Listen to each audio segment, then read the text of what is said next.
जिसमें 12 बड़े बड़े पेड़ थे।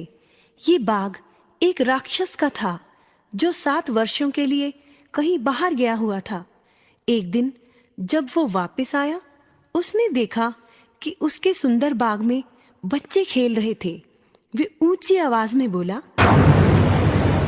तुम यहाँ क्या कर रहे हो? ये मेरा बाग है। बच्चे घबराकर भाग गए। राक्षस ने उस बाग के चारों ओर एक ऊंची दीवार बना दी और उसके बाहर एक चेतावनी लगा दी जिस पर लिखा था, दूर रहो, अंदर आना सख्त मना है। राक्षस बहुत स्वार्थी था। बच्चे बहुत उदास हो गए। उनके लिए खेलने की जगह नहीं थी। जल्दी ही बसंत ऋतु आई, परंतु राक्षस के बाग में अभी भी सर्दी थी। पेड़ों पर फूल नहीं उगे। राक्षस सोचने लगा, समझ में नहीं आता, बसंत मौसम आने में इतनी देर क्यों हो गई है। एक दिन जब वह अपने बिस्तर पर लेटा हुआ था, उसके कानों में कोयल की मधुर आवाज सुनाई दी।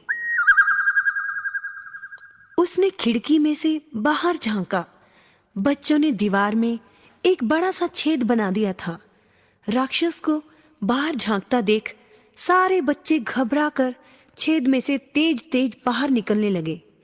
राक्षस घर से बाहर आया। सभी बच्चे बाहर निकल चुके थे। सिर्फ एक छोटा बच्चा जो उस छेद की ऊंचाई तक नहीं पहुंच पा रहा था, बस वही अंदर रह गया था। राक्षस ने उस बच्चे को अपने हाथों में उठा लिया और सोचने लगा, मैं कितना स्वार्थी था। अब मुझे पता चला कि बसंत ऋतु यहाँ क्यों नहीं आई। मैं दीवार को गिरा दूंगा। मेरा बाग सदा के लिए बच्चों के खेलने का मैदान बन जाएगा।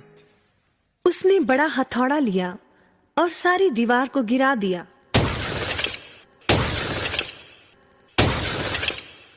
लोगों ने देखा राक्षस बच्चों के साथ खेल रहा था।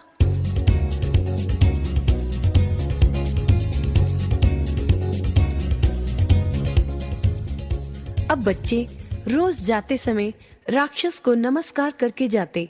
राक्षस ने पूछा, वो छोटा बच्चा कहाँ है? एक बच्चे ने जवाब दिया, वो कहीं चला गया है। बाकी बच्चे रोज शाम को खेलने आते रहे। वर्षों इसी तरह गुजरते गए। वो राक्षस अब बूढ़ा हो गया था। एक सर्दी की सुबह उसने देखा कि एक पेड़ पर बहार दिखाई दे रही थी। उस पेड़ के नीचे वही छोटा बच्चा खड़ा था।